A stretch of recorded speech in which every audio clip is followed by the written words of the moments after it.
ನಮಸ್ತೆ ಪ್ರಿಯ ವೀಕ್ಷಕರೇ, ಇವತ್ತು ನಾನು ನಿಮ್ಮೆಲ್ಲರನ್ನು ಮಳವಳ್ಳಿ ಸಮೀಪದಲ್ಲಿ ಬರುವಂತಹ ಲಕ್ಷ್ಮೀ ನರಸಿಂಹಸ್ವಾಮಿ ಒಂದು ಟೆಂಪಲ್ಗೆ ನಿಮ್ಮನ್ನು ಕರ್ಕೊಂಡು ಹೋಗ್ತಾ ಇದ್ದೀನಿ. ಮತ್ತು ಅದರ ಒಂದು ಹಿನ್ನೆಲೆ ಏನಿದೆ ಮತ್ತು ಒಂದು ಇತಿಹಾಸ ಏನಿದೆ, ಅಲ್ಲಿ ಹೋದಂಥ ಭಕ್ತಾದಿಗಳಿಗೆ ಏನೇನೆಲ್ಲ ಒಂದು ಇಷ್ಟಾರ್ಥ ನೆರವೇರಿದೆ ಅನ್ನೋದ್ರ ಬಗ್ಗೆ ಸಂಪೂರ್ಣವಾದಂಥ ಮಾಹಿತಿಯನ್ನು ನಿಮ್ಮ ಮುಂದೆ ಹಂಚ್ಕೊಳ್ತೀನಿ.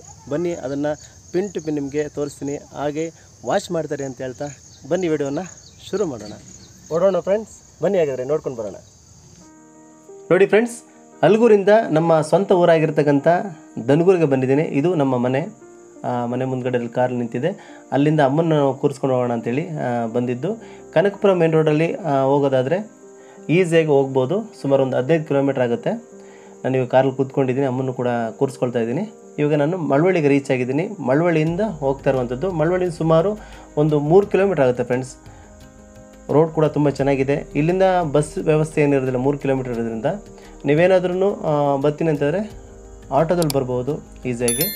ಹೀಗೆ ಬಂತು ಅಂತಂದರೆ ಇಲ್ಲೊಂದು ಆರ್ಚ್ ಸಿಗುತ್ತೆ ಫ್ರೆಂಡ್ಸ್. ಆರ್ಚಿಂದ ಸ್ವಲ್ಪ ಲೆಫ್ಟಿಗೆ ಬಂತು ಅಂತಂದರೆ ಕನಕಪುರಕ್ಕೆ ಹೋಗುತ್ತೆ.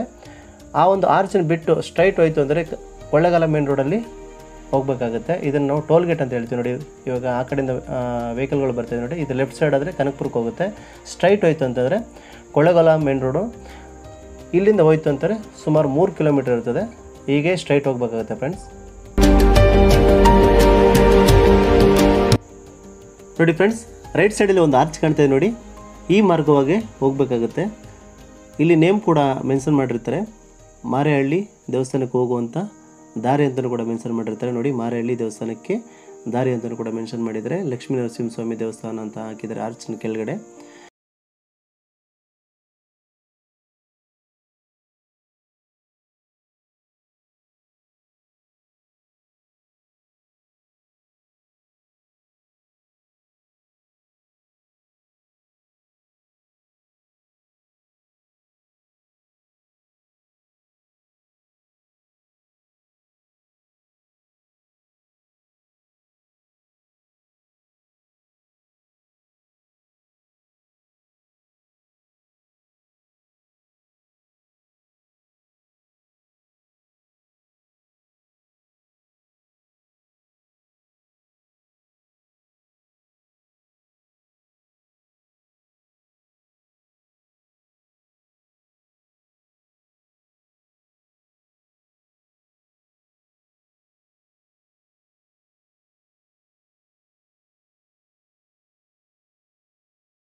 ಇದು ದೇವಸ್ಥಾನದ ಮೇನ್ ಎಂಟ್ರೆನ್ಸು. ಪೂಜಾ ಸಮಯ ಬಂದ್ಬಿಟ್ಟು ಬೆಳಗ್ಗೆ 6 ಗಂಟೆಯಿಂದ ಮಧ್ಯಾಹ್ನ 7 ಗಂಟೆವರೆಗೆ, ಮತ್ತು ಸಂಜೆ 5 ಗಂಟೆಯಿಂದ ರಾತ್ರಿ 7 ಗಂಟೆವರೆಗೂ ಕೂಡ ನೀವು ದರ್ಶನವನ್ನು ಮಾಡ್ಬೋದು ಫ್ರೆಂಡ್ಸ್.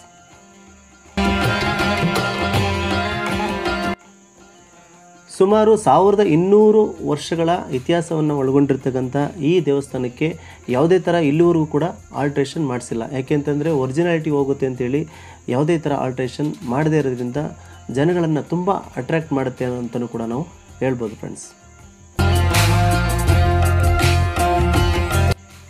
ಈ ಒಂದು ದೇವಸ್ಥಾನದ ಬಳಿಯಲ್ಲಿ ವರ್ಷವೂ ಕೂಡ ಬಹಳ ವಿಜೃಂಭಣೆಯಿಂದ ಹಬ್ಬವನ್ನು ಮಾಡ್ತಾರೆ. ಮತ್ತು ಪಂಕ್ತಿ ಭೋಜನವನ್ನು ಕೂಡ ಇಲ್ಲಿ ವ್ಯವಸ್ಥೆಯನ್ನು ಕೂಡ ಮಾಡ್ತಾರೆ ಫ್ರೆಂಡ್ಸ್. ತುಂಬ ಚೆನ್ನಾಗಿರುತ್ತೆ, ಅದ್ಭುತವಾಗಿರುತ್ತೆ. ಸುಮಾರು ನಾನು ಒಂದು 15 ವರ್ಷದ ಹಿಂದೆ ನಾನಲ್ಲಿ ಈ ಒಂದು ದೇವಸ್ಥಾನ ಹತ್ರ ಬಂದಿದ್ದೆ. ಇಲ್ಲೂ ಕೂಡ ಪಂಕ್ತಿ ಭೋಜನವನ್ನು ನಾನು ಕೂಡ ಸ್ವೀಕರಿಸಿದೆ ಫ್ರೆಂಡ್ಸ್.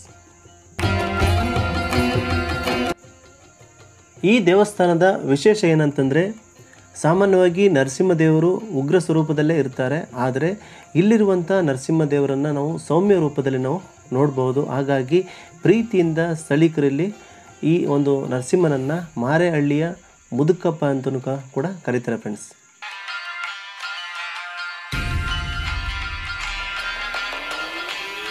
ಈ ದೇವಾಲಯವು 10ನೇ ಶತಮಾನದಲ್ಲಿ ನಿರ್ಮಿತವಾಗಿರುವಂಥ ಒಂದು ದೇವಸ್ಥಾನ. ಸುಮಾರು 1200 ವರ್ಷಗಳಷ್ಟು ಹಳೆಯ ಒಂದು ಇತಿಹಾಸವನ್ನು ಒಳಗೊಂಡಿರ್ತಕ್ಕಂಥ ಈ ಒಂದು ದೇವಸ್ಥಾನವನ್ನು 1ನೇ ರಾಜರಾಜ ಚೋಳನಿಂದ ಈ ಒಂದು ದೇವಸ್ಥಾನ ನವೀಕರಣಗೊಂಡಿತು ಅಂತಲೂ ಕೂಡ ಹೇಳಲ್ಪಡುತ್ತಾರೆ ಫ್ರೆಂಡ್ಸ್. ಸುಮಾರು 12 ಎಕರೆ ವಿಶಾಲವಾದಂಥ ಒಂದು ಜಾಗದಲ್ಲಿ ಈ ಒಂದು ದೇವಸ್ಥಾನವನ್ನು ನಿರ್ಮಿಸಲಾಗಿದೆ ಫ್ರೆಂಡ್ಸ್.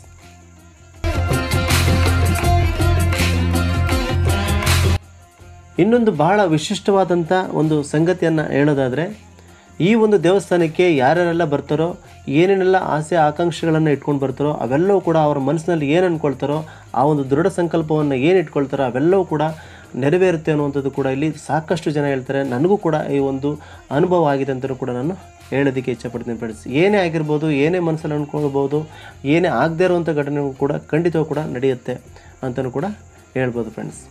ನೋಡಿ, ಇವಾಗ ದರ್ಶನವನ್ನು ಕೂಡ ಮಾಡ್ಕೊಳ್ಳಿ. ತುಂಬ ಅಲಂಕಾರವನ್ನು ಮಾಡಿದರು ನಾನು ಹೋಗಿದಂಥ ಸಂದರ್ಭದಲ್ಲಿ. ಈ ರೀತಿ ಯಾರೂ ಕೂಡ ವಿಡಿಯೋ ಕವರೇಜನ್ನು ಮಾಡಿರೋದಿಲ್ಲ. ನನಗೆ ವಿಶೇಷವಾಗಿ ಅವರು ಅಲ್ಲಿ ಬಿಟ್ಟಿದ್ದರಿಂದ ನಾನು ಆ ಒಂದು ವಿಡಿಯೋನ ಕವರೇಜ್ ಮಾಡೋದಕ್ಕೆ ಬಹಳ ಅನುಕೂಲವಾಯಿತು.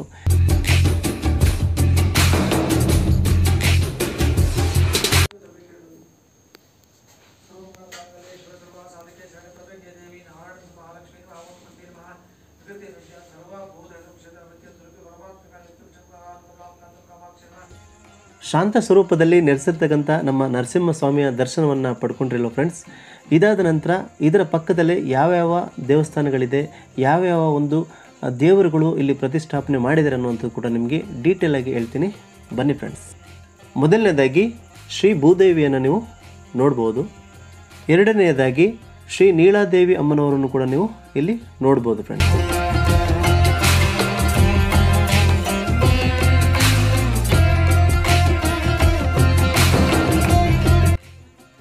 ಈ ಒಂದು ದೇವಸ್ಥಾನದ ಹಿನ್ನೆಲೆಯನ್ನು ಹೇಳೋದಾದರೆ, ಇದೇ ಸ್ಥಳದಲ್ಲಿ ಸುಯಜ್ಞ ಹಾಗೂ ಲಂಬಕರ್ಣ ಎಂಬ ಇಬ್ಬರು ಋಷಿಗಳು ನರಸಿಂಹಸ್ವಾಮಿಯನ್ನು ಕುರಿತು ಹಗಲಿರುಳು ಕಠಿಣ ತಪಸ್ಸನ್ನು ಮಾಡ್ತಾ ಇರ್ತಾರೆ ಫ್ರೆಂಡ್. ಇದರಿಂದ ಪ್ರಸನ್ನನಾದ ನರಸಿಂಹಸ್ವಾಮಿಯು ಅವರ ಕನಸಿನಲ್ಲಿ ಬಂದು ಲಕ್ಷ್ಮೀ ಸಮೇತವಾಗಿ ಈ ಒಂದು ಸ್ಥಳದಲ್ಲಿ ನೆಲೆಸ್ತೇನೆ ಅಂತಲೂ ಕೂಡ ಅವರು ಹೇಳ್ತಾರೆ ಫ್ರೆಂಡ್ಸ್. ಹಾಗಾಗಿ ಇಲ್ಲಿ ನರಸಿಂಹನು ಲಕ್ಷ್ಮೀ ಸಮೇತವಾಗಿ ನೆಲೆಸಿದ್ದು ದರ್ಶನವನ್ನು ಕೋರಿ ಬರುವಂಥ ಭಕ್ತರನ್ನು ಹರಿಸಿದ್ದಾನೆ ಅಂತಲೂ ಕೂಡ ಅಲ್ಲಿ ಹೇಳಲಾಗುತ್ತೆ. ಇನ್ನೊಂದು ವಿಶೇಷವೇನೆಂದರೆ, ಲಕ್ಷ್ಮಿಯ ಪಾದ ಕಮಲಗಳಲ್ಲಿ ಅಮೃತ ಕಳಸವಿದ್ದು ಅದಕ್ಕೆ ಭಕ್ತರು ಭಕ್ತಿಯಿಂದ ಬೇಡಿ ಪ್ರಾರ್ಥಿಸಿದರೆ ಅವರ ಎಲ್ಲ ಇಷ್ಟಾರ್ಥಗಳು ಸಿದ್ಧಿಸ್ತವೆ ಎನ್ನಲಾಗುತ್ತೆ ಫ್ರೆಂಡ್ಸ್. ಹರಕೆ ಹೊತ್ಕೊಂಡಿರ್ತಕ್ಕಂಥ ಭಕ್ತಾದಿಗಳು ತುಲಾಭಾರವನ್ನು ಇಲ್ಲಿ ಕೊಡ್ಬೋದು ಫ್ರೆಂಡ್ಸ್. ಆಂಜನೇಯ ಮತ್ತು ಗಣೇಶನ ವಿಗ್ರಹಗಳನ್ನು ಕೂಡ ನೀವು ಇಲ್ಲಿ ನೋಡ್ಬೋದು ಫ್ರೆಂಡ್ಸ್. ಇನ್ನು ದೇವಸ್ಥಾನದ ಹೊರಗಡೆ ನೋಡೋದಾದರೆ ದಟ್ಟ ಹಸಿರಿನಿಂದ ಕೂಡಿರುವಂತಹ ಸುಂದರವಾದ ಪರಿಸರವನ್ನು ನಾವಿಲ್ಲಿ ನೋಡ್ಬೋದು ಫ್ರೆಂಡ್ಸ್.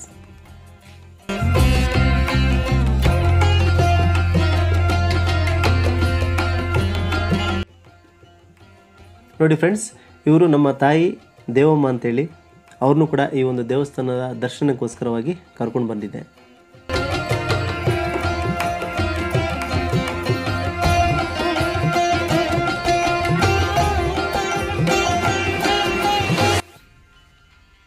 ನಾವು ಸಾಮಾನ್ಯವಾಗಿ ಎಲ್ಲ ದೇವಸ್ಥಾನಗಳಲ್ಲಿ ಗರುಡ ಕಂಬವನ್ನು ನಾವು ನೋಡಿರ್ತೀವಿ. ಅದೇ ರೀತಿಯಲ್ಲಿ ಕೂಡ ಈ ಒಂದು ದೇವಸ್ಥಾನದಲ್ಲೂ ಕೂಡ ಒಂದು ಗರುಡ ಕಂಬವನ್ನು ಸ್ಥಾಪನೆ ಮಾಡಿದರೆ ಸುಮಾರು ಇದು 40 ಅಡಿ ಎತ್ತರದಲ್ಲಿದೆ ಫ್ರೆಂಡ್ಸ್.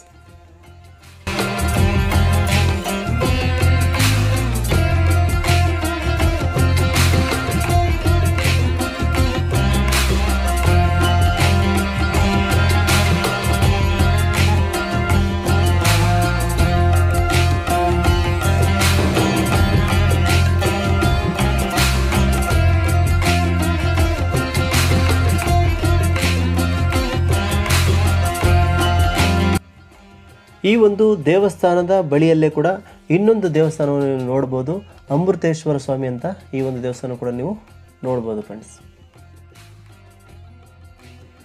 ಈ ಒಂದು ದೇವಸ್ಥಾನಕ್ಕೆ ಸ್ಥಳೀಕರಲ್ಲದೇ ಎಲ್ಲ ಸಾಕಷ್ಟು ಕಡೆಯಿಂದನೂ ಕೂಡ ತುಂಬ ಜನ ಬರ್ತಾರೆ. ತಮಿಳುನಾಡಿಂದ ಬರ್ತಾರೆ, ಆಂಧ್ರ ಪ್ರದೇಶದಿಂದ ಬರ್ತಾರೆ, ಸುತ್ತಮುತ್ತ ಬೇರೆ ಬೇರೆ ರಾಜ್ಯಗಳಿಂದಲೂ ಕೂಡ ಇಲ್ಲಿ ತುಂಬ ಜನ ಬರ್ತಾರೆ. ಇಲ್ಲಿ ಸ್ಥಳೀಕರಿಗಿಂತ ಇನ್ನೂ ಕೂಡ ಜಾಸ್ತಿನೇ ಕೂಡ ಬರ್ತಾರೆ. ಯಾಕೆ ಅಂತಂದರೆ ಅವ್ರು ಏನೇನೆಲ್ಲ ಮನಸ್ಸಲ್ಲಿ ಅಂದ್ಕೊಳ್ತಾರೋ ಪ್ರತಿಯೊಂದು ಕೂಡ ನೆರವೇರುತ್ತೆ ಫ್ರೆಂಡ್ಸ್. ಯಾಕೆಂದರೆ ನಾನು ಕೂಡ ಇಲ್ಲಿ ಏನೋ ಒಂದು ನಾನು ಬೇಡ್ಕೊಂಡಿದ್ದೆ, ಅದೇ ರೀತಿಯೂ ಕೂಡ ಇದು ಸಕ್ಸಸ್ ಆಗಿದೆ. ಕೆಲವ್ರಿಗೆ ಮಕ್ಕಳಾಗದೇ ಇರೋರಿಗೆ ಅಥವಾ ಮದುವೆ ಆಗದೇ ಇರುವಂಥವ್ರಿಗೆ ಅಥವಾ ಏನೇ ಇಷ್ಟಾರ್ಥಗಳಿರ್ಬೋದು, ಮನಸ್ಸಲ್ಲಿ ಏನೇ ಅಂದ್ಕೊಳ್ಬೋದು, ಅವೆಲ್ಲ ಕೂಡ ಈ ಒಂದು ದೇವಸ್ಥಾನ ಬಳಿಯಲ್ಲಿ ಬಂದು ಬೇಡ್ಕೊಂಡ್ರೆ ಖಂಡಿತವೂ ಕೂಡ ನೆರವೇರುತ್ತೆ ಫ್ರೆಂಡ್ಸ್. ಹಾಗಾಗಿ ಸಾಕಷ್ಟು ಕಡೆಯಿಂದನೂ ಕೂಡ ಇಲ್ಲಿಗೆ ಬಂದು ಅವರ ಒಂದು ಇಷ್ಟಾರ್ಥವನ್ನು ನೆರವೇರಿಸ್ಕೊಂಡು ಹೋಗ್ತಾರೆ ಫ್ರೆಂಡ್ಸ್. ಹಾಗಾಗಿ ನೀವು ದಯವಿಟ್ಟು ಈ ಒಂದು ಜಾಗಕ್ಕೆ ಬನ್ನಿ.